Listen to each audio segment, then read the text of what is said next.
আসসালামু আলাইকুম, আশা করি সবাই ভালো আছেন।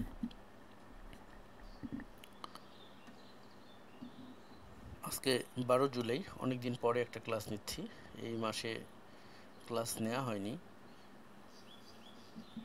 ফাইনালি আজকে ক্লাস, তার সাথে কিছু ডিসিশন জানিয়ে দেওয়ার জন্য। সেটা হচ্ছে ফরেক্স বিডি মেন্টরের লাইভ কোর্সগুলো বন্ধ হয়ে যাবে।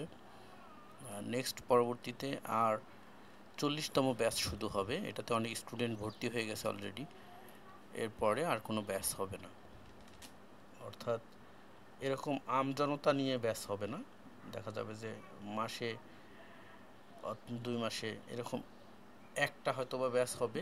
সে ব্যাচে কিছু স্পেশাল পিপল থাকবে যারা অ্যাকচুয়ালি ট্রেডার, তাদেরকে নিয়ে। কিন্তু এরকম আমজনতা নিয়ে কোনো ব্যাচ হবে না যে সবাই একটা ইউটিউবে ভিডিও দেখলো বা কারো কাছ থেকে শুনছে, শুনে আগ্রহ হয়েছে।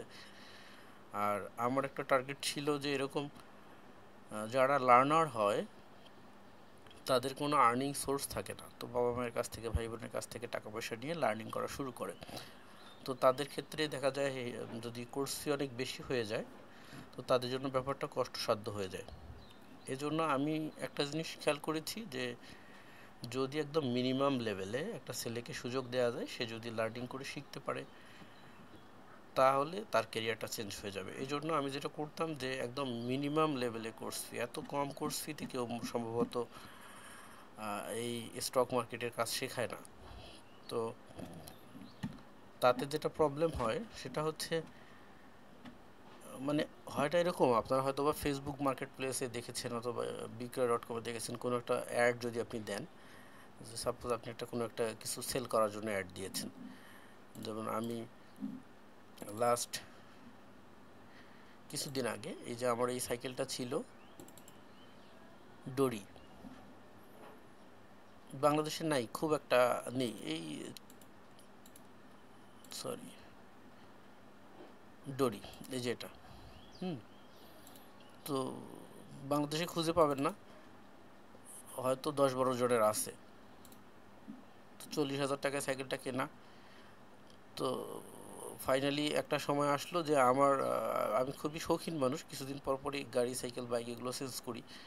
তো হঠাৎ করে মনে হলো যে এই সাইকেলটা নিয়ে আমি যেখানেই যাই সেখানে মানুষের একদম হিড়িক পড়ে যায়।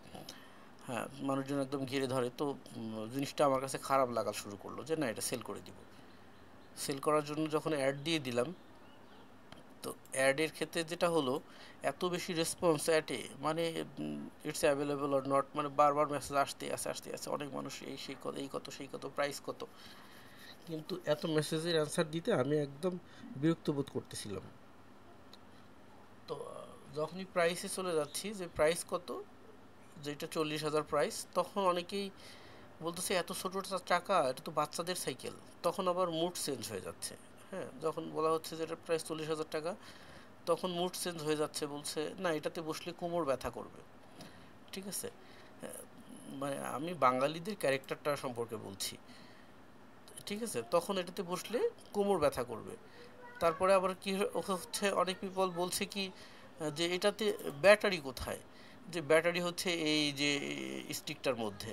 ঠিক আছে, বলছে এত ছোট ব্যাটারি, এত ছোট ব্যাটারিতে কত কিলো চলে, যেটা 35 কিলো চলে। নো নো নো, এত ছোট ব্যাটারিতে 35 কিলো কিভাবে চলে, এটা হবে না। কিন্তু ও বাঙালি আসলে জানে যে যদি 2.5 কেজি চালের ভাত খায়, তাহলেই 3 ঘন্টা না খেয়ে থাকা যায়। কিন্তু ও জানে না যে এরকম ওই 2.5 কেজি চালের মধ্যে যতটুকু পুষ্টি থাকে, ওই পুষ্টিটুকু যদি সে একটা ফিল্টারিং করে একটা ট্যাবলেটের মতো খায়, তারপরেও সে 2.5 ঘন্টা টিকে থাকতে পারবে। এটা আর বুঝে না। হুম। তো এই যে হিউজ পরিমাণে রেসপন্স আসতেছিল ফার্স্ট লুকিংটা দেখেই রেসপন্স করতেছিল সবাই, অ্যাভেলেবেল কিনা, অ্যাভেলেবেল কিনা। কিন্তু যখন এটার ভিতরে ঢুকে যাচ্ছিল, তখন কিন্তু সে উদ্দেশ্যহীন হয়ে পড়তেছিল। তো বাঙালিদের ক্ষেত্রে যে ব্যাপারটা হচ্ছে, 2009 সালে আমি সর্বপ্রথম ফ্রিল্যান্সিং শুরু করি। তো তখন মানুষ ফ্রিল্যান্সিং কথাটার টার্মসটাই বুঝতো না খুব একটা। আর ওই সময়টাতে আবার কিছু কিছু শিক্ষিত ভদ্র ছিল যারা ফ্রিল্যান্সিং শুনে বলতো কি অবৈধ টাকা, অবৈধ অবৈধ টাকা। আর বাংলাদেশ সরকার তখন এটাকে বাংলাদেশে আনার কোনো সুযোগ দিত না। তো টাকাগুলো কিভাবে, বিদেশে কোনো ভাই ব্রাদার কেউ থাকলে তার অ্যাকাউন্টে পার করে দিতে হতো, উনিই পরে ওনার টাকার সাথে বাংলাদেশে পাঠাইতো। তখন আবার তার বাড়িতে যায় ঘোরা লাগতো, ভাই টাকা পাঠিয়েছে একটু দেন একটু দেন একটু দেন, কত ঝামেলা ছিল। বাংলাদেশ যখন লাস্ট বুঝতে পারলো, বাংলাদেশ সরকার যখন অনুমোদন দিল এবং কি করলো, যে বাংলা একদম সব জায়গায় ফ্রি ফ্রি শেখানো শুরু করে দিল, যে কোনো কিছু না, ফ্রিল্যান্সিং শেখো ফ্রিল্যান্সিং শিখো। তো এখানে যায় মুসি কামার থেকে শুরু করে, আমি কোনো জাতিকে ছোট করতেছি না, জাস্ট উদাহরণস্বরূপ বলতেছি, সবাই শুরু করে দিল। তো কি হলো তাতে, যে মানে জিনিসটারে এমনভাবে পচাই ফেললো, ড্রেনের চেয়েও বেশি দুর্গন্ধ ছড়াই গেল। এখন ফ্রিল্যান্সার হিসাবে নিজেকে পরিচয় দিতে লজ্জা লাগে। হ্যাঁ, তো ব্যাপারটা হচ্ছে যে বাঙালির হাতে যে জিনিসটা পড়ে, বাঙালি ওইটাকে পচায় ফেলে, ওইটার মূল্যবোধ নষ্ট করে ফেলে। কাইন্ড অফ 2016-17 সালে আমরা যখন ফরেক্স মার্কেট নিয়ে কাজ করতাম, ওই সময়টাতে যারা বড় বড় ইন্ডাস্ট্রিয়ালিস্ট, বড় বড় জ্ঞানী মানুষ, তারা যদি এটা শুনতো তাহলে বলতো যে ব্রাইট ফিউচার। ঠিক আছে, এইটাকে বাঙালিরা আস্তে আস্তে আস্তে আস্তে এমন একটা পর্যায়ে নামায় নিয়ে আসছে যে এখন রিক্সা চালায় তার হাতেও এই জিনিসটা, ভ্যান চালায় তাকে আমি ছোট করছি না, তার হাতেও এই জিনিসটা। হ্যাঁ, এটা ভালো, যদি সে এই জিনিসটাকে ভালো কাজে ইউজ করে তাহলে অবশ্যই অবশ্যই ভালো। হ্যাঁ, এবং এখান থেকে যদি সে তার কেরিয়ার গ্রো আপ করতে পারে, সে যদি রিক্সা চালায় সে তার কেরিয়ার গ্রো আপ করবে না, এটা তো বাধা নাই, তাই না?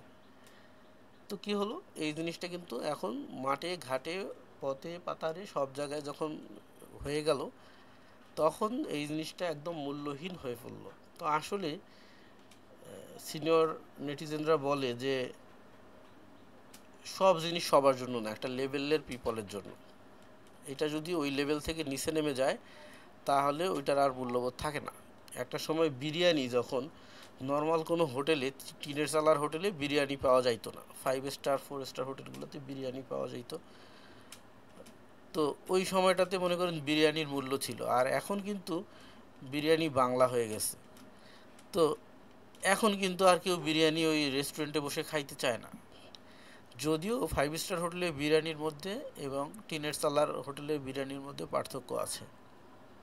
আমি এতগুলো উদাহরণ দিয়ে বললাম জাস্ট বোঝানোর জন্য যে আসলে নির্দিষ্ট একটা লেভেল আছে, নির্দিষ্ট একটা লেভেলের বাইরে তার চেয়ে লোয়ার লেভেলের মাইন্ডসেট পিপলকে, আমি টাকা পয়সা দিয়ে লোয়ার লেভেলের মানুষকে বোঝাচ্ছি না, মাইন্ডসেট নিয়ে বোঝাচ্ছি, যে যার মাইন্ডসেটটা যত হায়ার, যার থিঙ্কিং লেভেলটা যত হায়ার। যেমন পিঁপড়া যে মেগাহার্টজের শব্দ শুনতে পায়, মানুষ ওই মেগাহার্টজের শব্দ শুনতে পায় না, ওই ফ্রিকোয়েন্সির শব্দ শুনতে পায় না। আমাদের চোখে আমরা, আমাদের মানুষের চোখে আমরা দুনিয়াতে বসে আকাশের দিকে তাকালে তারকা নবমণ্ডল ভূমণ্ডলের যে দৃশ্য দেখতে পাই, ওই দৃশ্য কিন্তু বিড়াল কিংবা গরু ছাগল ওরা দেখতে পায় না। একই চোখ, ওদের চোখের যে পাওয়ার একটু ভিন্নতা আছে। যেমন বিড়াল পৃথিবীতে বসে একদম চাঁদের স্পষ্ট ছবি দেখতে পায়, আর আমরা চাঁদের স্পষ্ট ছবি দেখতে পাই না, শুধুমাত্র গোল ওই গোল্ডেন কালারটা দেখতে পাই। আমরা আবার যন্ত্র দিয়ে দেখতে হয়, বুঝেন? তাহলে ওর ক্ষমতা এখানে বাড়াই দিছে। আর একটা পোকা আছে ওই যে গোবরের মধ্যে থাকে, গোবরের মধ্যে একটা কালো কালো পোকা আছে, ওইটাকে লেডিবাগ বলে। তো ওই লেডিবাগ পোকা আবার দুনিয়াতে বসে মিল্কি ওয়ে পর্যন্ত দেখতে পায়। ওর ওই চোখে এত ক্ষমতা আল্লাহ দিয়ে দিছে যে লেডিবাগ এই দুনিয়াতে বসে আকাশের দিকে তাকালে ও মিল্কি ওয়ে পর্যন্ত দেখতে পায়, এত ক্ষুদ্র ক্ষুদ্র দূরের নক্ষত্ররাজিও দেখতে পায়। তাহলে আমরা যদি থিঙ্কিং করি যে হাতি বেটা দেখতে পায় না, মিল্কি ওয়ে লেডিবাগ দেখতে পায়, এটা তো অনেক ছোট প্রাণী, এর ক্ষমতা ওই দিক দিয়ে বাড়িয়ে দিছে, আর ওর শরীর টরিল দিয়ে এদিক দিয়ে ক্ষমতা বাড়িয়ে দিছে। তো আমরা যেটা নিয়ে কথা বলছি, মানুষের লেভেল করতেছি, এটা হলো মেন্টালিটি সেট আপ নিয়ে, যে সে আসলে কোন মেন্টালিটি সেট আপের মানুষ। অনেক দেখবেন টাকাওয়ালা মানুষ আছে কিন্তু ওর মেন্টালিটি খ্যাত, আবার অনেক গরিব মানুষ আছে যে ওর মেন্টালিটি অনেক হায়ার লেভেলে।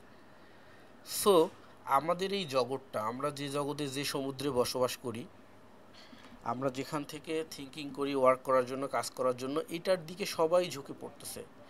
একদম ম্যাঙ্গো পিপল থেকে কাঁঠাল পিপল সবাই ঝুঁকে পড়তেছে। তো ওই ব্যাপারটা হচ্ছে যখন কিনা এই সুযোগটা দিচ্ছে কারা, আমরা দিচ্ছি, এটার জন্য দোষী কে? আমি দোষী, আমার মতো আরও যারা আছে তারা দোষী। কারণ আমরা কি করছি, এইটাকে নিম্ন লেভেলে নামায় আসছি, আনার ফলে আমরা মার্কেটকে নষ্ট করছি, তার সাথে এইটার যে আত্মমর্যাদা সম্মান সেটাকে নষ্ট করে ফেলছি। কিন্তু আমাদের উদ্দেশ্যটা নষ্ট করা ছিল না, আমাদের উদ্দেশ্যটা ছিল যে সব লেভেলের মানুষ যাদের শক্তি সামর্থ্য নাই তারাও এটাকে গ্রো আপ করুক। কিন্তু মানুষ যেটা করছে শেখার ক্ষেত্রে, এটাকে নিয়ে মনে করছে যে এটা ছেলে খেলা, নেহাত একটা ছেলে খেলা, জাস্ট ক্লিকের খেলা, মানুষ এটা মনে করছে। এর ভিতরে যে গভীরতা কিছু আছে এটা কেউই গভীরভাবে থিঙ্কিং করেনি। আপনি যদি নাম বলা যাবে না, কিছু মানুষের নাম বললে, এখন নাম বললে ইউটিউবে সার্চ করলে পাওয়া যায় বা গুগলে সার্চ করলে পাওয়া যায়। অনেক মানুষের দেখবেন যে গত 2010-11 সাল বা 12-14 সালের প্রোফাইল দেখেন আর তার বর্তমান স্ট্যাটাস দেখেন, তাহলে দেখবেন যে আসমান জমিন তফাৎ। তারা কিন্তু নিজেকে অনেক পরিবর্তন করে ফেলছে। হ্যাঁ, কিভাবে? তারাও তো গত 2 বছর আগে, 10 বছর আগে বা 8 বছর আগে গরিব ছিল।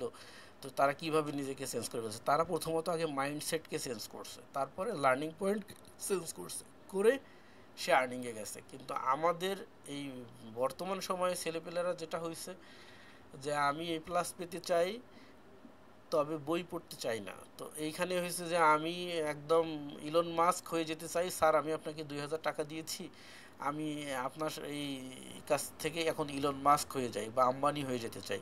ইম্পসিবল। আপনাকে ইলন মাস্ক আর আম্বানি বানানোর জন্য 2000 টাকা যথেষ্ট না, বা আপনার 50 কোটি টাকাও যথেষ্ট না। এখানে দরকার হচ্ছে মাইন্ডসেট। ইলন মাস্কের মাইন্ডসেট ভিন্ন, আম্বানির মাইন্ডসেট ভিন্ন। একটা ছেলে ফেসবুক থেকে যদি 10,000 টাকা মাসে ইনকাম করে, ও গলায় একটা স্বর্ণের চেন, হাতে 2টা স্বর্ণের চুড়ি পরে ঘোরে। আম্বানির গলায় কখনোই স্বর্ণের চেনও নেই, হাতে ইয়েও নেই, ও নর্মাল সেলাই করা শার্ট প্যান্ট পরে। বাংলাদেশের 10,000 টাকা স্যালারির যে ছেলেটা একটা জব করে, ও দেখবে যে কোট টাই পরে, তার যে স্ট্যাটাস, একটা কর্পোরেট কর্পোরেট ফিল, এইটা আপনি আম্বানির শরীরে পাবেন না। আম্বানি দেখবেন যে ঠিকই একটা ঢেলা ঢালা শার্ট পরে যাচ্ছে, কিন্তু ও আম্বানি। আর এই হচ্ছে কিন্তু 10,000 টাকা স্যালারির পিপল।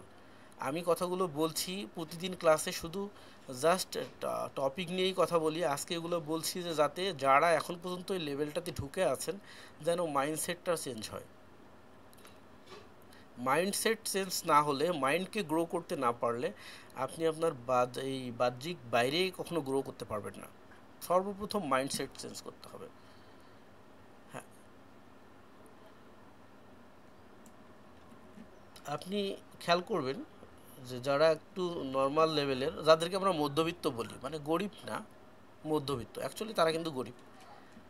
তো কি হলো, সে নিজেকে মধ্যবিত্ত পরিচয় দেয় কেন? যে যাতে মানুষ আমাকে একটু সম্মান করে। 2 নম্বর কথা হচ্ছে, তারা অনেক বেশি দেখবেন যে খরচ করে। কেন খরচ করে? যে মানুষ যাতে আমার খরচ করাটা দেখে বুঝে যে আমার কাছে টাকা পয়সা আছে। আর যার টাকা পয়সা আছে সে কিন্তু তার নর্মাল লাইফটাই লিড করে, কিন্তু তারপরও মানুষ তাকে সম্মান করে। তাহলে একজন হচ্ছে তার নর্মাল লাইফ লিড করেই সম্মান পায়, আর একজন হচ্ছে সম্মান অর্জনের জন্য খরচ করে, খরচ করতে করতে এক সময় সে গরিব হয়ে যায়। তো ম্যাটারটা হচ্ছে এইখানেই যে দুইজনের মাইন্ডসেট। আপনি আপনার লাইফস্টাইল চলাফেরার মধ্যে আস্তে আস্তে ওইটাকে এস্টাবলিশ করেন, দেখবেন যে ওই লেভেলে আপনি চলে গেছেন। আর যতদিন পর্যন্ত এই লেভেলে থাকবেন, ততদিন পর্যন্ত এরকমই থাকবেন। যেমন আপনি যদি একটা জিনিস থিঙ্কিং করার ক্ষেত্রে দেখেন, লাস্ট আমি যখন ইয়েতে জব করি, মানে 2014 অথবা 15 সালে হবে, তখন আমি 9,000 টাকা স্যালারিতে জব করতাম। তো আমার জবটা চলে গেল, বিভিন্ন কারণে চলে গেল। জবটা চলে যাওয়ার পরে আমি 1 মান্থ জবলেস, অর্থাৎ জব হইতে তো 1 মাস সময় লাগবে। এখন বাসায় বসে আমি একদম, আর ওই সময়টাতে আমার যারা সার্কেলে ছিল, নর্মাল লেভেলে জব করতো, ওয়ার্কার লেভেলে, তারা আমাকে বারবার বলতেছিল, ভাই আপনি এই এই লেভেলে ঢুকে যান, আস্তে আস্তে আপনার প্রমোশন হবে, আপনার তো পড়াশোনা আছে, সার্টিফিকেট আছে, এক্সপিরিয়েন্স আছে, আপনি আমাদের সাথে ঢুকে যান। আর যারা আবার একটু আমার চেয়ে হায়ার লেভেলে ছিল, তারা বলতেছিল যে ওয়েট করো, 1 মাস ওয়েট করো, তোমার জব হয়ে যাবে।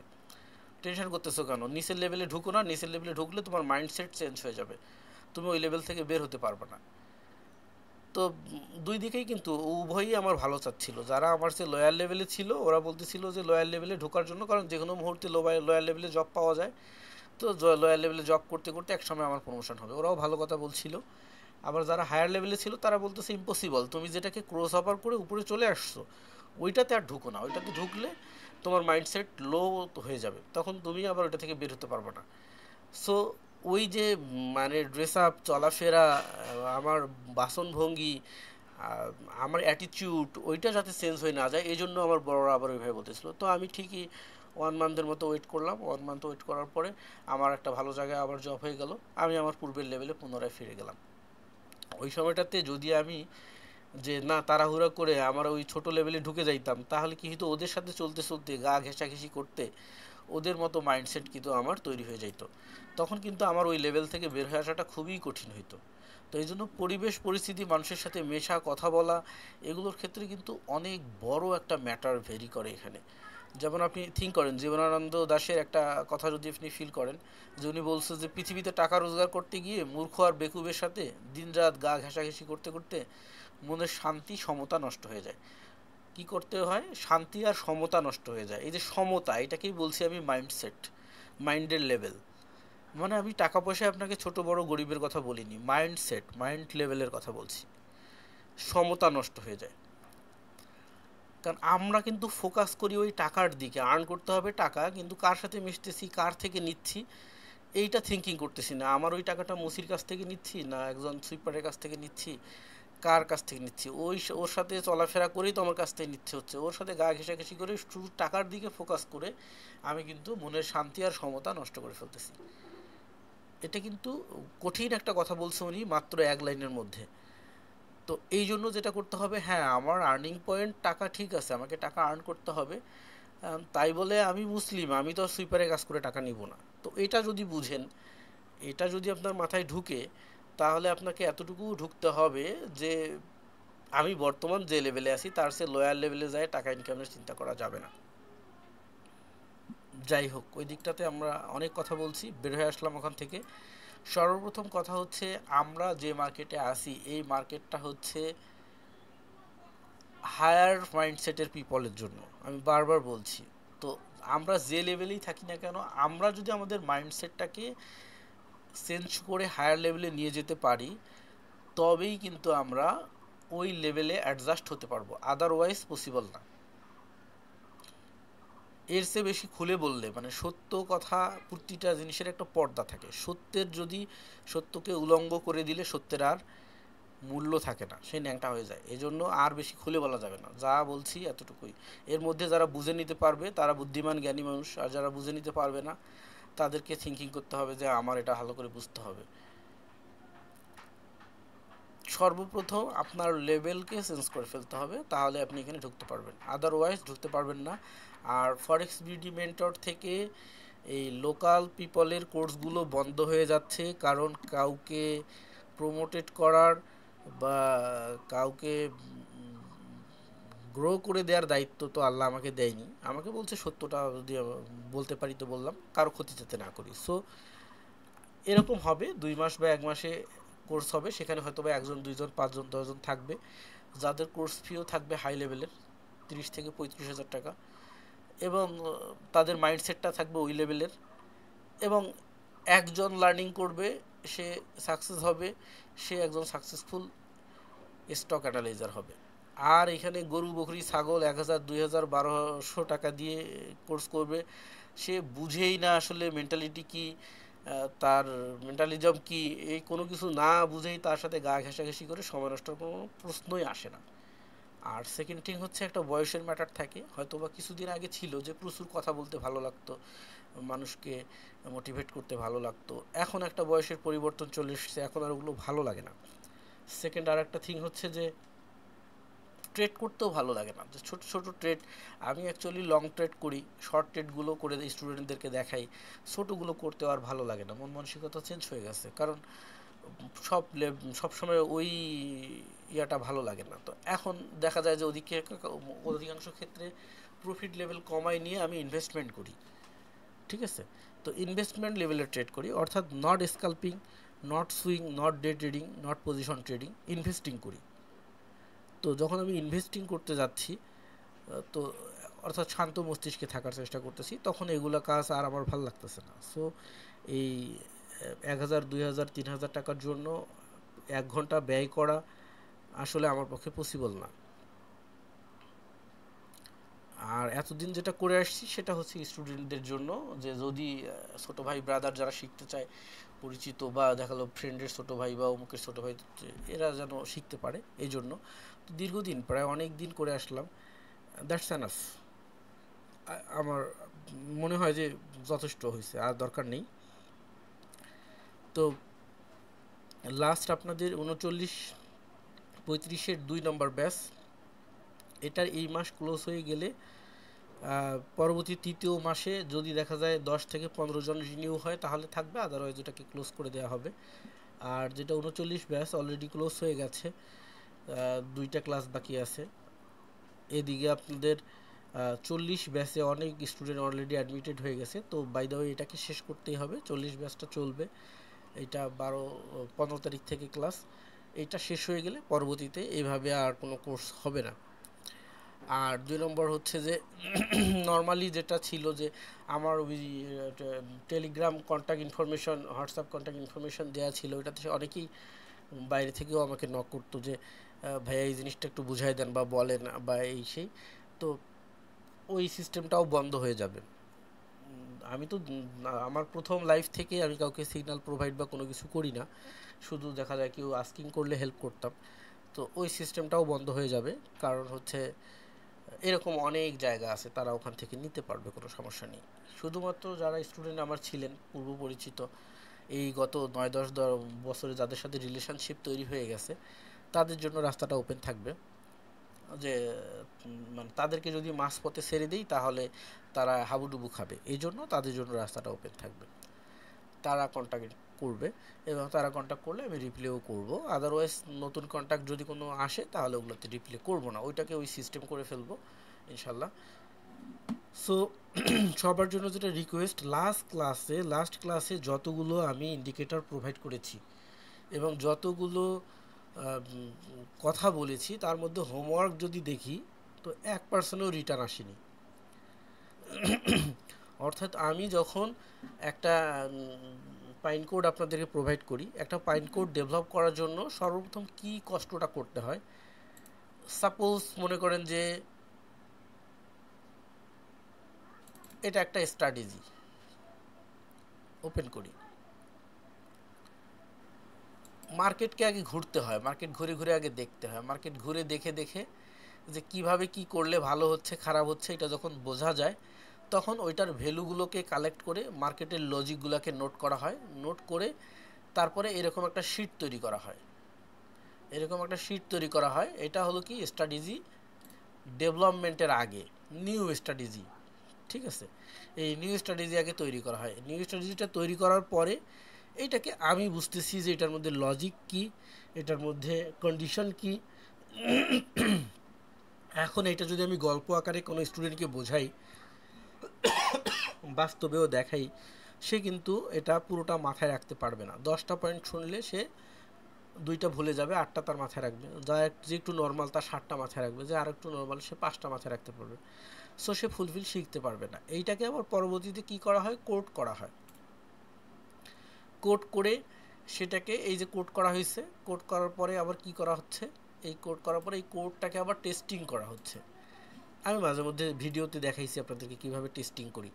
তো টেস্টিং করা হচ্ছে, টেস্টিংয়ে দেখা যাচ্ছে যে কত পার্সেন্ট রেজাল্ট আসতেছে, এটাকে ভ্যালু আপ ডাউন করে চেক করা হচ্ছে। চেক করতে করতে 1-2 মাস 3 মাস চেক করলে বোঝা যাচ্ছে যে হ্যাঁ এটা ভালো ওয়ার্ক করতেছে। তখন কি হচ্ছে, এটা স্টুডেন্টকে দিয়ে দিচ্ছি যে বাবা এটা তুমি নাও, নিয়ে এটার লজিক হচ্ছে এই, ভিতরে কত লজিক আছে কি থিওরি আছে অত কিছু দেখার বিষয় না, তুমি বাইরে এরকম দেখলে এটার বিহেভিয়ার এই, এটা দিয়ে তুমি করতে পারবা। অর্থাৎ ওই এক বস্তা জিনিসকে মন্থন করে, মানে যদি আপনি 10 লিটার দুধকে মথন করেন, করে এটার থেকে যদি আপনি ইয়েটা বের করতে চান, ঘিটা বের করতে চান, কতটুকু হবে, সামান্য একটু ঘি বের হবে।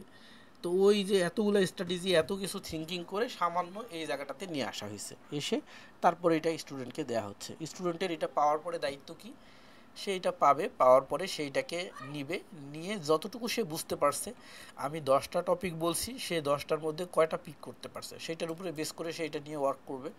ওয়ার্ক করার পরে সে তার রেজাল্ট দেখবে, যে আমি অমুক দিন নিউজ রিলিজ ছিল, মার্কেটে এরকম নিউজ রিলিজ ছিল, নিউজ রিলিজ থাকা অবস্থায় আমি এই সময় করছি, এরকম রেজাল্ট পাইছি, ওই সময় নিউজ রিলিজ ছিল না, ওই সময় করছি, এরকম রেজাল্ট পাইছি। মার্কেট পরিবর্তন হচ্ছিল, ওই সময় এরকম রেজাল্ট পাইছি। মার্কেট শুধু লন্ডন চলছিল, লন্ডনে এরকম রেজাল্ট পাইছি। নিউ ইয়র্ক চলছিল, নিউ ইয়র্কে এরকম রেজাল্ট পাইছি। টোকিও অ্যান্ড সিডনি চলছিল, ওই সময় এরকম রেজাল্ট পাইছি। তারপরে আমি এই সিদ্ধান্ত উপনীত হয়েছি যে শুধুমাত্র লন্ডন চলাকালীন এটা খুব ভালো কাজ করে, অথবা টোকিও অ্যান্ড সিডনি চলাকালীন এটা খুব ভালো কাজ করে। তারপরে সে কী করবে, এই টোকিও অ্যান্ড সিডনি চলাকালীন সময়ে ট্রাই করতে থাকবে আরও 10 দিন 15 দিন করার পরে দেখবে যে কি আসলেই ওই সময় ভালো কাজ করতেছে নাকি কোন সময়। তখন সে এক্স্যাক্ট টাইমটা পেয়ে গেল যে এই সময় ভালো কাজ করতেছে, সে ওই স্ট্র্যাটেজিটা দাঁড় করে ফেললো। একটা স্ট্র্যাটেজি বা একটা লজিক ইউনিক হয়, প্রত্যেকের জন্যই আলাদা আলাদা, অর্থাৎ ওইটা প্রত্যেককেই একই সিস্টেমে করতে পারবে তা কিন্তু না। ওইটা নিজেকে ধরে নেওয়ার ব্যাটারটা ভিন্ন। আমরা কেউ ডান হাত দিয়ে লিখি, আমাদের অনেক বন্ধু বান্ধব ছিল বাম হাত দিয়ে লিখতো, তো কি বাম হাত দিয়ে ওর লেখা কি উল্টা হইতো? ও কিন্তু আমাদের মতো করেই লিখতো, কিন্তু ও ওইটা দিয়ে ওই টেকনিকটাকে রপ্ত করে ফেলছে, তাই না? সো ম্যাটারটা এমনই, আপনি কিভাবে এটাকে রপ্ত করতে পারতেছেন এইটা। তো এটা রপ্ত করতে গেলে প্র্যাকটিসের ওয়েটা হচ্ছে এরকম। এখন যদি আমি বলি যে ইন্ডিকেটরগুলো প্রোভাইড করা হয়েছে, তার মধ্যে কয়টা ইন্ডিকেটর নিয়ে কতজন প্র্যাকটিস করছে, কি করছে? সবাই শুধু নিচ্ছে আর সেভ করে রেখে দিচ্ছে। কেমনে পসিবল? আপনি কেমনে সাকসেস হবেন? একবার নিজে নিজে থিঙ্ক করেন যে আপনি থিঙ্কিং করতেছেন বিলিয়নার হবেন, মিলিয়নার হবেন, বা আপনি অত বড় হবেন না, মাসে 1 লাখ টাকা আর্ন করবেন। 1 লাখ টাকা আর্ন করাটা কতটা কষ্ট। নর্মালি যে মেধা যার নাই, যে কিনা গায়ে খেটে পরিশ্রম করে, একজন রিক্সা চালক বা একজন দিনমজুর সারা দিন শেষে 500 টাকা আর্ন করে, 5 টাকা 10 টাকা 20 টাকা করে ভাড়া ইয়ে করে আর্ন করে। যার মেধা আছে, একজন টিচার, সে কি করে মাসে 10,000 15,000 বা 20,000 টাকা স্যালারি আর্ন করে। কত ঘন্টা কাজ করে? সকাল থেকে, সেই সকাল 8টা থেকে বিকাল 5টা পর্যন্ত কাজ করে। যার ওই মেধাটুকু নাই, যে কিনা গার্মেন্টস বা বিভিন্ন ইন্ডাস্ট্রিতে জব করে, তারা সকাল 8টা থেকে সে রাত 10টা পর্যন্ত ওয়ার্ক করে 10,000 15,000 টাকা আর্ন করে। আবার ওই ইন্ডাস্ট্রিতে একজন আছে জিএম, সে এসি রুমে বসে ওয়ার্ক করে, সে লং টাইম ধরে ওয়ার্ক করে, কিন্তু মেধাটা ডেভেলপ করার কারণে, ব্রেইনটাকে ডেভেলপ করার জন্য সে 1 লাখ 2 লাখ টাকা স্যালারি পায়। আবার ওই ইন্ডাস্ট্রিতেই একজন আছে লোডার, যে কিনা সারাদিন ভার বহন করে করে 10,000 টাকা আর্ন করে। তাহলে একই মানুষ, একজন এসি রুমের ভেতরে বসে মাসে 1 লাখ টাকা আর্ন করতেছে, আর ওই মানুষই সারাদিন লোড বহন করে সে মাসে 10,000 টাকা আর্ন করতেছে। পার্থক্য কোথায়? তার মাইন্ডসেটে। সে তার মাইন্ডটাকে কীভাবে ডেভেলপ করতে পারছে, তার ব্রেইনটাকে কতটুকু ডেভেলপ করতে পারছে। এখন আপনার বিশাল বড় বডি থাকতে পারে, ব্রেন ডেভেলপ না করলে ওই বডি দিয়ে কী করবেন? আপনি ওই 10,000 টাকা আর্ন করবেন, রিক্সা চালাবেন। আর যদি ব্রেনকে ডেভেলপ করতে পারেন, আপনার বডি নাই ওই জ্যাকমার মতো, জ্যাকমার তো বডি নেই, জ্যাকমাকে যদি আমাদের বাংলাদেশের কোনো রিক্সাওয়ালা একটা ঘুষি মারে, তো জ্যাকমা পরপারে চলে যাবে, সেই জ্যাকমা আলিবাবার মালিক। আপনার কি মনে হয় যে জ্যাকমা আলিবাবা নিয়ে পড়াশোনা করছে, আলিবাবা ই কমার্স নিয়ে পড়াশোনা করছে? করেনি। আপনার কি মনে হয় যে আম্বানি বিজনেস স্টাডিজ নিয়ে পড়াশোনা করছে? করেনি। তারা মাইন্ডসেটকে ডেভেলপ করছে। সো এখানে ফার্স্ট থিংটাই হচ্ছে মাইন্ডসেট ডেভেলপ করা। মাইন্ডসেট ডেভেলপ করতে না পারলে কোনো কিছুই হবে না। আর মাইন্ডসেটকে ডেভেলপ করতে হলে আপনার নির্দেশিত পথে ওইভাবে ক্লিক করতে হবে, ওইভাবে আগাইতে হবে।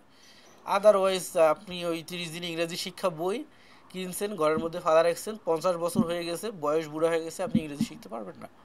কিন্তু 30 দিনে ইংরেজি শিক্ষা বইয়ের দরকার নেই। ক্লাস 1 থেকে ক্লাস 2 3 4 পর্যন্ত যে বইগুলো আছে, ওইটার যে ইংরেজির লেভেলগুলো আছে, ওই বইটা 4টা পড়েন, আপনি ইংলিশে ক্লাস 5-এর আগে, ক্লাস 5-এর আগে আপনি ইংলিশে কথা বলতে পারবেন। আপনি ইংলিশে ফ্রি হ্যান্ডে লেখালেখি করতে পারবেন। আমার কথাগুলো শুনে হয়তো বা অনেকেই মন খারাপ করবে, আমি কথাগুলো বলছি সকলের উদ্দেশ্যে, আমার যত স্টুডেন্ট আছে সবার উদ্দেশ্যে বলছি যে আটকে আছেন কোন জায়গায়, আসলে নির্দিষ্ট একটা জায়গায় যে আপনি আটকে আছেন, ওইখান থেকে আর গণ্ডিটা পার হতে পারতেছেন না।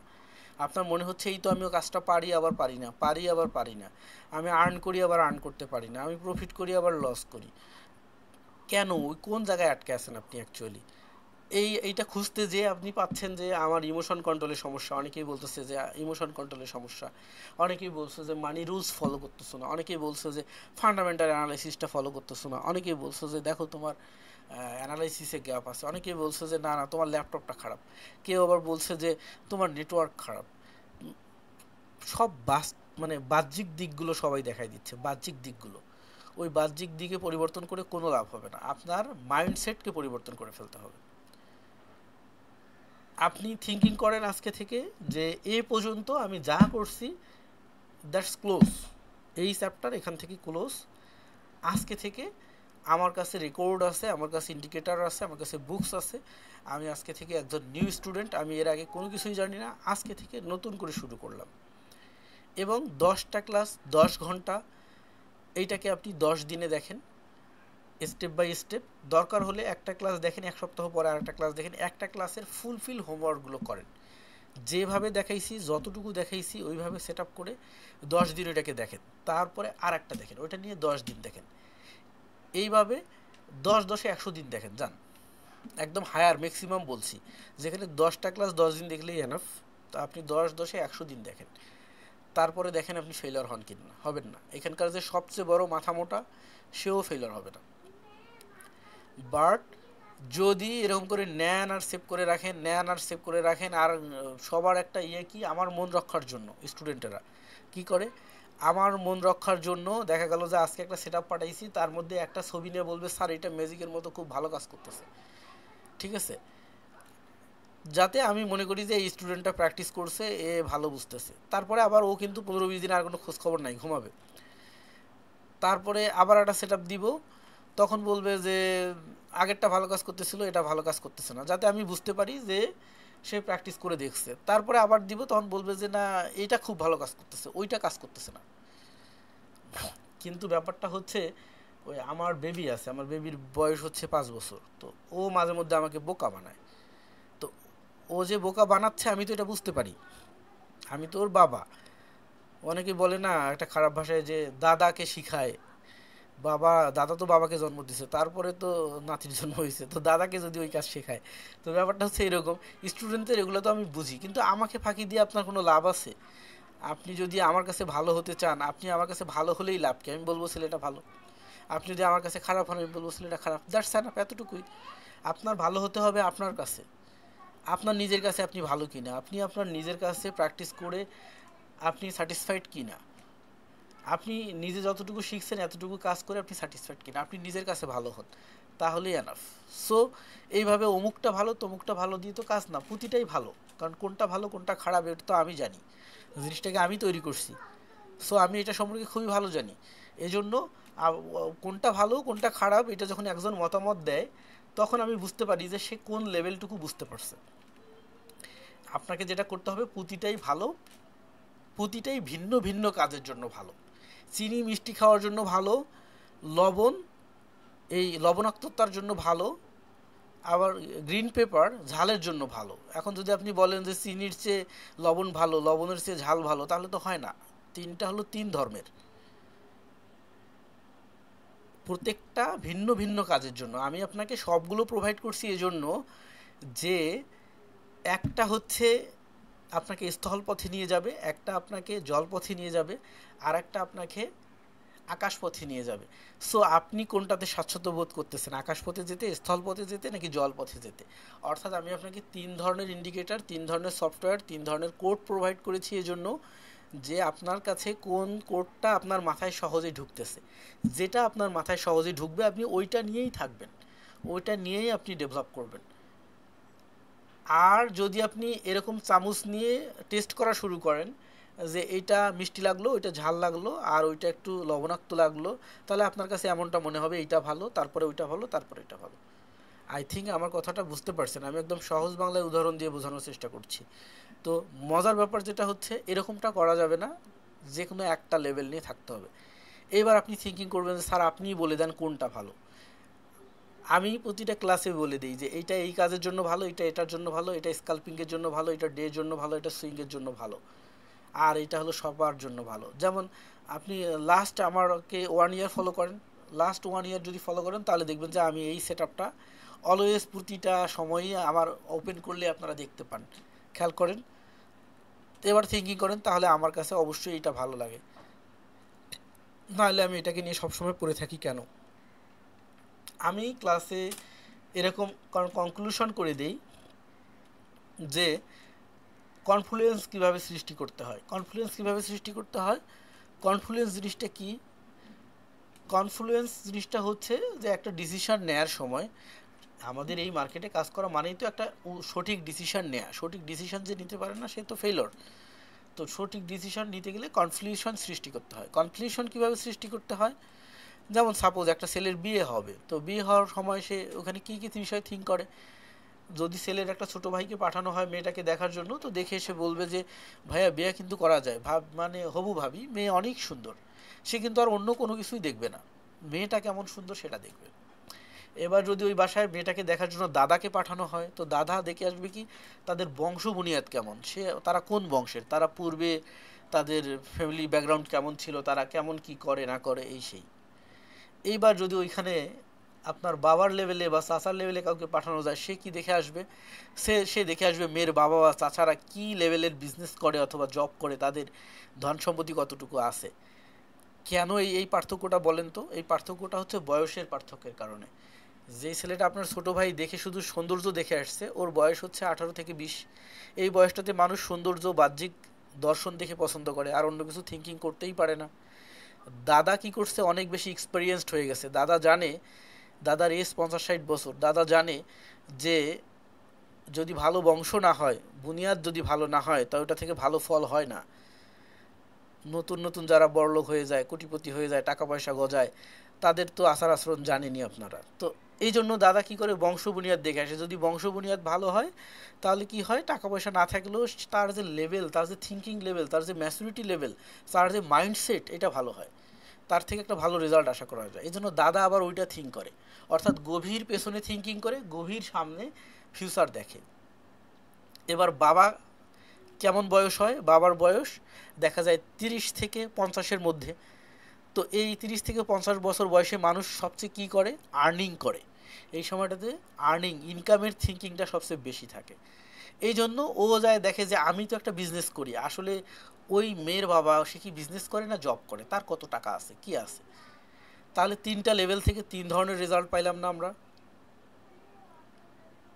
এটা হচ্ছে মাইন্ডসেট, এটা হচ্ছে এক্সপেরিয়েন্স। যে যেরকম মানুষ সে ওই রকম ব্যাপারটাকে থিঙ্কিং করে। তো আপনাকে থিঙ্কিং করতে হবে ওইটা। আমি নর্মাল ভাষায় যদি আপনাকে বলতে যাই, অতীত বর্তমান ভবিষ্যৎ 3টা কাল আছে না, প্রেজেন্ট পাস্ট ফিউচার, সংক্ষেপে 3টা কাল, তাই না? Present past future. তো অতীত যেটা অতীত হয়ে গেছে, বর্তমান রানিং আছে, আর ভবিষ্যৎ সামনে আসবে। দুনিয়াতে কি আসলে 3টা কাল আছে? দুনিয়াতে 3টা কাল নাই। গভীরভাবে যদি আপনি থিঙ্কিং করেন, দুনিয়াতে 2টা কাল বিরাজমান, একটা হচ্ছে অতীত আর একটা হচ্ছে ভবিষ্যৎ। বর্তমান কাল দুনিয়াতে নাই। কেন নাই? এই যে বর্তমান কাল দুনিয়াতে নাই, এই কথাটা বলা শেষ হলো, সাথেই ওইটা অতীত হয়ে গেল। এই যে কথাটা শেষ হলো, সাথেই অতীত হয়ে গেল, অর্থাৎ প্রতিটা মুহূর্ত সাথে অতীত হয়ে যাচ্ছে। এখন যদি আপনি থিঙ্কিং করেন যে আজকের দিনটা বর্তমান, গতকালকের দিনটা অতীত, আগামীকালকের দিনটা ভবিষ্যৎ, তাহলে আপনি এইভাবে থিঙ্কিং করতে পারেন। কিন্তু কোনো একটা বিষয় সম্পর্কে যদি আপনি গভীর ডিসিশন নিতে যান, তাহলে আপনাকে ক্ষুদ্র থেকে ক্ষুদ্র ভাগে ভাগ করতে হবে। আমি আজকের কথাগুলো মানে কোনো প্রকার লজিক্যাল কথা বলছি না, মাইন্ডসেটের কথা বলছি। যদি আপনি থিঙ্কিং করেন যে 1 গ্লাস শরবতের মধ্যে কি আছে, নর্মাল দৃষ্টিতে যদি দেখেন পানি আছে, এখন এখানে যে চিনি এবং লবণ মিশ্রিত করা আছে, এটাকে আপনি কিভাবে বুঝবেন? যখন এটাকে ভাঙবেন, কি অতি ক্ষুদ্রভাবে যাবেন, ভাঙতে ভাঙতে একটা সময় দেখবেন যে ওখানে কার্বন ডাই অক্সাইড আছে, সরি, হাইড্রোজেন আছে, অক্সিজেন আছে, হ্যাঁ, H2O পানি আছে, এর সাথে আরও কিছু জিনিস পাচ্ছেন, আপনি সুগার পাচ্ছেন, তার সাথে সল্ট পাচ্ছেন। তো এই জিনিসগুলোকে কি নর্মাল দৃষ্টিতে দেখে পাচ্ছেন না, ক্ষুদ্র ভাগে যখন ভাগ করতে যাচ্ছেন, ক্ষুদ্রভাবে অণু পরমাণু লেভেলে যাওয়ার পরে যখন অণুকে ভেঙে পরমাণুতে নিয়ে আসলেন, পরমাণুকে ভেঙে তাকে ইলেকট্রন প্রোটন নিউট্রনে নিয়ে আসলেন, তখন যায় দেখতে পাবেন যে এই ক্ষুদ্র জিনিসগুলো এখানে চিনিও বিদ্যমান, এখানে লবণও বিদ্যমান। সো আপনি অতীত বর্তমান ভবিষ্যৎকে যদি ভাগ করে নিতে চান, তাহলে এইভাবে যদি দেখেন যে গত 1 ঘন্টা আমার অতীত হয়ে গেছে, আগামী 1 ঘন্টা আমার ভবিষ্যৎ, বর্তমান যে রানিং ঘন্টা এটা আমার বর্তমান, তাহলে বর্তমানকাল আপনার কাছে আছে। বাট ক্ষুদ্রভাবে যদি আপনি যান যে এই মাত্র যে কথাটা বললাম এটা অতীত হয়ে গেল, এই যে নিঃশ্বাস নিলাম ছেড়ে দিলাম এটা অতীত হয়ে গেল, তাহলে কিন্তু বর্তমানকাল বলতে পৃথিবীতে কোনো কিছু নাই। আর যেহেতু বর্তমানকাল পৃথিবীতে নাই, এজন্য পৃথিবীতে শান্তি নেই। বর্তমানকাল কোথায় আছে? বর্তমানকাল আছে জান্নাতে এবং জাহান্নামে। জান্নাতে এবং জাহান্নামে ভবিষ্যৎ বলতে কোনো কিছু নাই, অতীত বলতে কোনো কিছু নাই, ওখানে শুধু বর্তমানকাল। এই জন্য ওইটা হচ্ছে অনন্ত জীবন। আর দুনিয়াতে বর্তমানকাল নাই, অতীত এবং ভবিষ্যৎকাল আছে।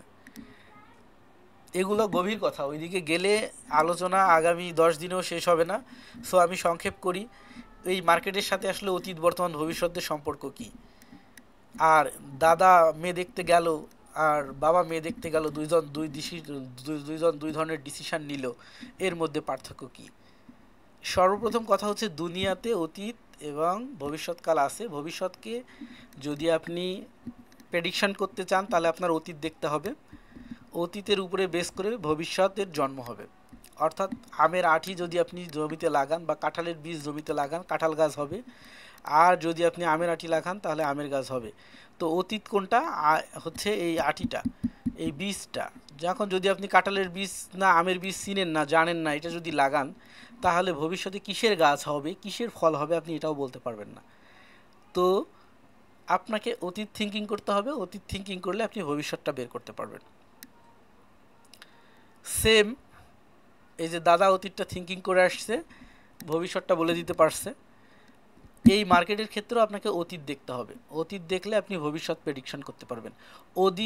অতীতটা দেখার সূক্ষ্মতা, অতীতটা দেখার ক্ষমতা, অতীতটা বোঝার ক্ষমতা যত ভালো আপনার সূক্ষ্ম পরিষ্কার স্পষ্ট হবে, ভবিষ্যৎটা আপনি তত সূক্ষ্ম, তত স্পষ্ট, তত ক্লিয়ারভাবে প্রেডিকশন করতে পারবেন এবং বলতে পারবেন। তার মানে এই দিকে কি ঘটবে আপনি যদি এটা ভালোভাবে বুঝতে না পারেন, তাহলে এই দিকটা আপনি কোনোভাবেই বুঝতে পারবেন না। আর এইটাকে ভালো বুঝতে হলে আপনার প্র্যাকটিস করতে হবে এইটার উপরে, এই অতীতটার উপরে প্র্যাকটিস করতে হবে। আদারওয়াইজ আপনি ভবিষ্যতেরটা কোনো কিছু করতে পারবেন না। আমরা আটকে আছি কোন জায়গায়, যে আমি পারতেছি না, ভুল করতেছি কেন? আমরা সব সময় এই প্রেজেন্টটাকে নিয়ে পড়ে আছি। আমরা প্রেজেন্ট একটা সিগন্যাল আসছে, প্রেজেন্ট অবস্থা দেখে প্রেজেন্ট অবস্থার উপরে ট্রেড করার চেষ্টা করতেছি, প্রেজেন্ট অবস্থার উপরে অ্যানালাইসিস করার চেষ্টা করতেছি, যে কারণেই আমরা ফিউচারে কি হবে এটা প্রেডিকশন করতে পারতেছি না। কিন্তু প্রেজেন্ট তো নাই ভাই, প্রেজেন্ট বলতে কোনো কিছু নাই, বর্তমানকাল নাই। আপনি বর্তমানটাকে কেন ধরতেছেন? বর্তমান ছেড়ে দেন না, আপনি অতীতটাকে প্রেডিকশন করেন, অতীতকে প্রেডিকশন করে অতীতটাকে অ্যানালাইসিস করে ভবিষ্যৎটাকে প্রেডিকশন করেন। এবং এই যে ইন্ডিকেটর সিগন্যাল দিচ্ছে, সে কিসের উপরে বেস করে দিচ্ছে? সে তো অতীতটার উপরে বেস করে দিচ্ছে। আর আমি বারবার এই প্রতিটা ক্লাসে একই কথা বলে আসতেছি যে প্র্যাকটিস প্র্যাকটিস প্র্যাকটিস, মার্কেট দেখো মার্কেট দেখো মার্কেট দেখো। কেন বলছি? আমি এই কথাটাই বোঝানোর চেষ্টা করতেছি এবং এই কথাটা আমি কাউকে বোঝাইতেই পারতেছি না, কোনো ক্রমেই আমি কারো মাথায় এটা ঢুকাইতে পারতেছি না যে তুমি যদি এইটার ভিতরে নিমজ্জিত হইতে পারো তাহলেই না তুমি এইদিকে একটা ফল পাবা। সো এইটার ভিতরে নিমজ্জিত হওয়ার পজিশন কি, এইটার ভিতরে নিমজ্জিত হইতে গেলে কোন জায়গায় কি আছে, এটার জন্য এই সেট আপ, এটার জন্য এই ইন্ডিকেটর, এটার জন্য এই অর্ডার ব্লক, এটার জন্য এই চেঞ্জ অফ ক্যারেক্টার, এটার জন্য এই ব্রেক অফ স্ট্রাকচার, এটার জন্য হায়ার হাই হায়ার লো, এটার জন্য এই ক্যান্ডেল দেখা, এটার জন্য এই সাপোর্ট রেজিস্ট্যান্স, এটার জন্য আইসিটি মেথড, এটার জন্য এই ভিজি মেথড। এই মেথডগুলো কিসের জন্য? এই জন্যই তো। তো এই মেথড, এই যে এখান থেকে টানতেছে অর্ডার ব্লক, এই যে এখান থেকে অর্ডার ব্লক টানতেছে, এই যে এখান থেকে অর্ডার ব্লক টানতেছে, সেই অর্ডার ব্লক 11 ফেব্রুয়ারি 2025 9:54 PM থেকে এখন পর্যন্ত এই অর্ডার ব্লকটা টানতেছে। কেন টানতেছে? এই অতীতের যে ঘটনা, এইটার ভিজুয়ালাইজেশন এখন পর্যন্ত হয়নি। এটার ভিজুয়ালাইজেশন এখান থেকে হয়ে গেলে এটা চলে যাবে, তখন এখান থেকে নতুন আর একটা তৈরি হবে। সো এটা মাথায় গভীরভাবে নেন না প্লিজ। এটা গভীরভাবে নিতে পারলে আপনি সফল, আমিও সফল। আদারওয়াইজ পসিবল না। তো আপনিও সফল হতে পারবেন না, আমি জাস্ট টাইম ওয়েস্ট করতেছি, আর কোনো কিছুই না। আর আমি এই জন্যই আমজনতাকে বাদ দিয়ে দিচ্ছি যে আমজনতার মাথায় এগুলো খায় না, আমজনতার মাথায় এগুলো ঢোকে না, বরং আমজনতা এই পরিবেশটাকে নষ্ট করে। সো আমি বলবো যে যতটুকু সেট আপ যেটা আপনার কাছে দেয়া আছে, আপনি কি ফুলফিল একদম বুকে হাত দিয়ে বলতে পারেন যে আমি যতটুকু পাইছি যতটুকু আমি আয়ত্ত করে ফেলছি, শিখে ফেলছি? আগামীকালকে যদি একটা এক্সাম নেই, হবে না, কিন্তু কেউই পারবে না। হ্যাঁ, আপনি সবাই সবার কাছ থেকে আমি এরকম এক্সপেক্ট করি, মাঝে মধ্যেই বলি যে একটা ভিডিও রেকর্ড করে আমাকে দেন, যে আমি এই 2টা ক্লাসের উপরে বেস করে এতটুকু শিখতে পারলাম, এতটুকু অ্যানালাইসিস করতে পারলাম, আমার এখানে এখানে সমস্যা আছে, এখানে এখানে। কেউ কোনো রেসপন্স করে না। তখন সবাই চুপচাপ থাকে। তারপর 2 দিন পরে যখন রেগে যায়, তখন অনেকেই মেসেজ করে, স্যার আমার তো ভাই অসুস্থ, হসপিটালে ছিল, আমার তো একটু প্রবলেম, আমার তো এটা সেটা। হ্যাঁ, প্রবলেম তো থাকবেই অবশ্যই। এই ধরনের প্রবলেম হলে সেটাকে ম্যানেজ করতে হবে। প্রবলেম যখন শেষ হয়ে যাবে, তখন আজকে না পারেন কালকে করবেন, কালকে না পারেন 10 দিন পরে করবেন।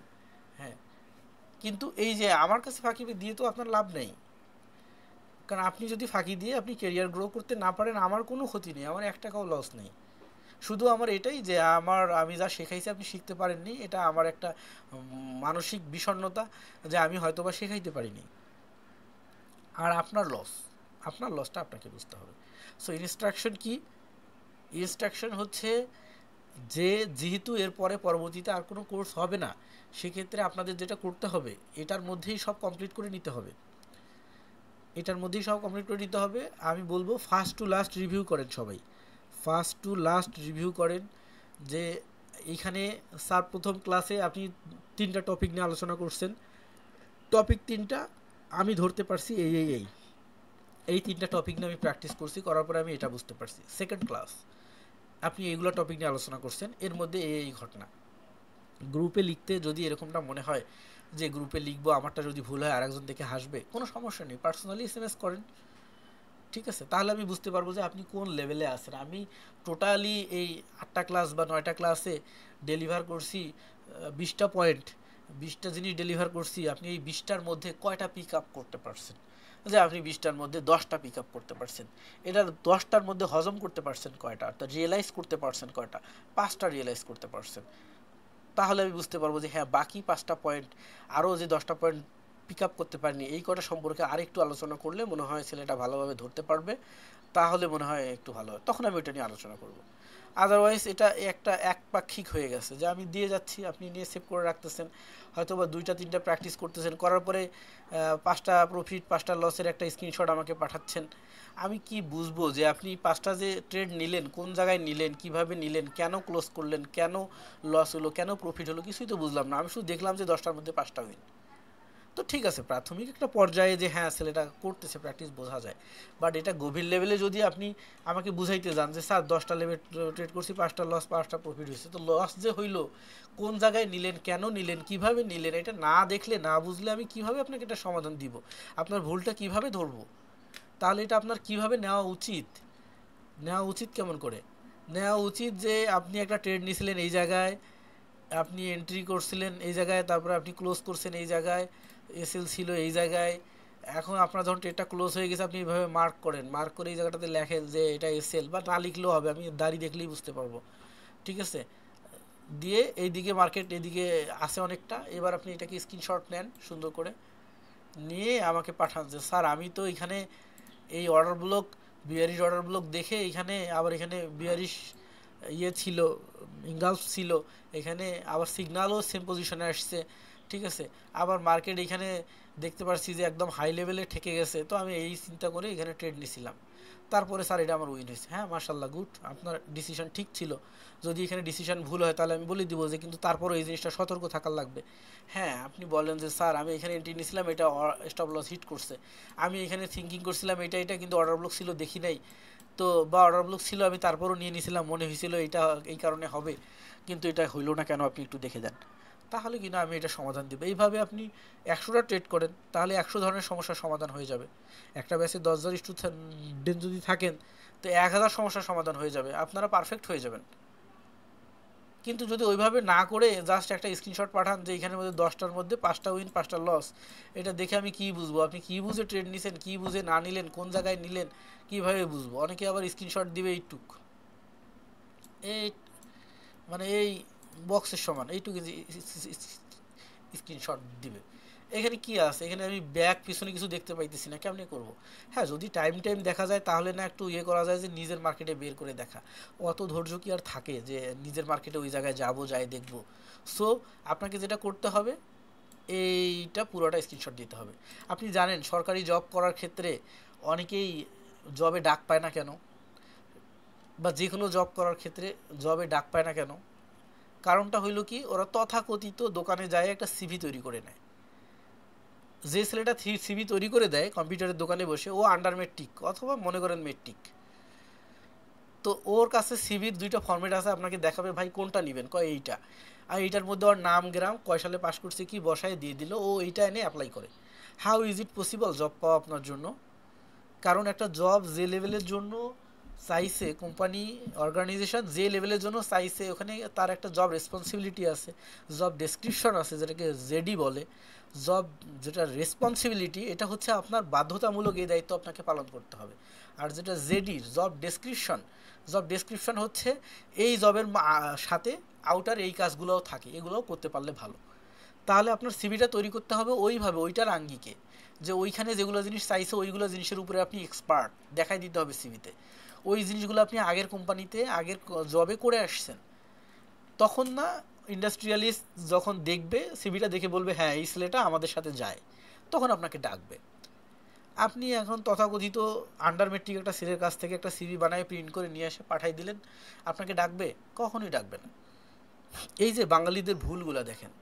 তারপরে কি হয় যে আমরা অধিকাংশ ক্ষেত্রেই ছেলেপেলেরা রাত্রে সারা রাত ফেসবুক চালায়, ঘুমানোর আগে জবে অ্যাপ্লিকেশন করার জন্য মেইল পাঠায়।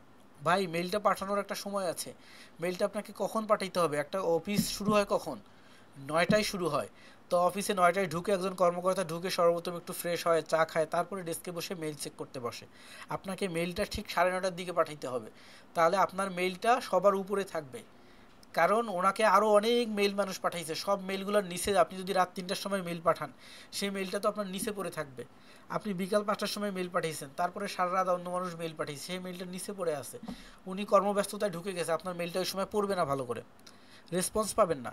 আপনাকে দেখতে হবে কোন সময় ফোকাস করতে হবে, সময় আছে, তাই না?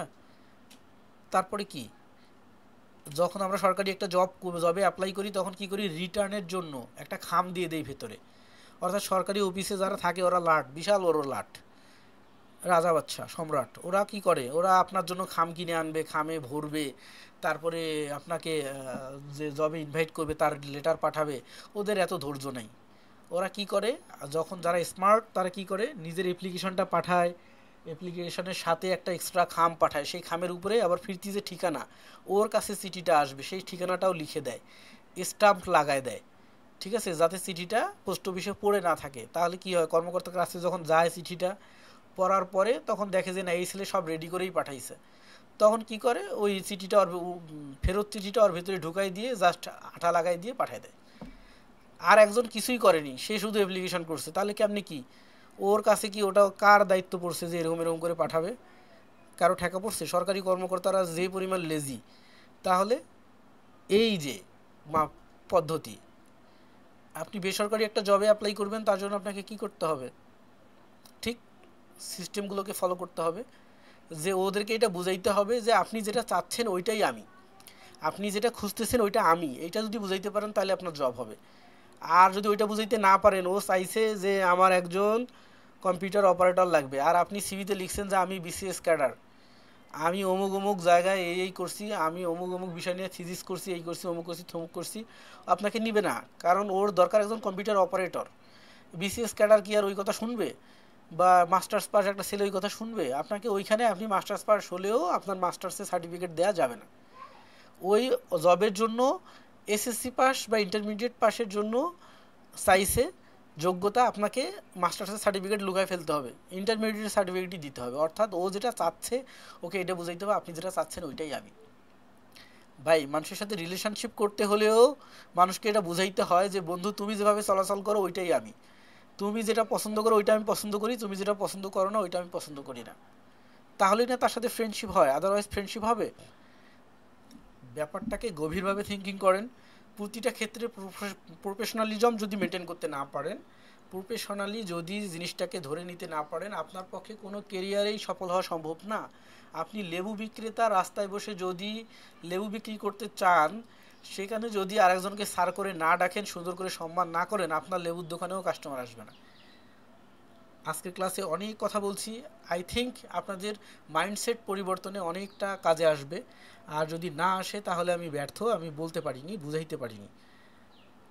সবার জন্য কাজ হচ্ছে যার কাছে জয়টা ক্লাস, জয়টা ইন্ডিকেটর, জয়টা সেট আপ আছে, জয়টা স্ট্র্যাটেজি আছে, সবগুলো নিয়ে প্র্যাকটিস করে রিভিউ পাঠাবেন যে স্যার আমি এই জিনিস বুঝতে পারছি, এটা এটা দিয়ে আমি অমুক সময় প্র্যাকটিস করছি, এরকম রেজাল্ট পাইছি, আমার কাছে মনে হচ্ছে এটা ভালো কাজ করতেছে, এখন আমার জন্য পরবর্তী নির্দেশনা কী, এবার আমার জন্য পরবর্তী নির্দেশনা কী। যদি কেউ গ্রুপে লিখতে লজ্জা পান, পার্সোনালি এসএমএস করবেন যে আমি অমুক ব্যাস, গ্রুপে লিখে নিই, সরাসরি এসএমএস করলাম, এই তাহলে আপনার জন্য কোনটা ভালো হয় আমি আপনাকে সিলেক্ট করে দিব, ঠিক আছে?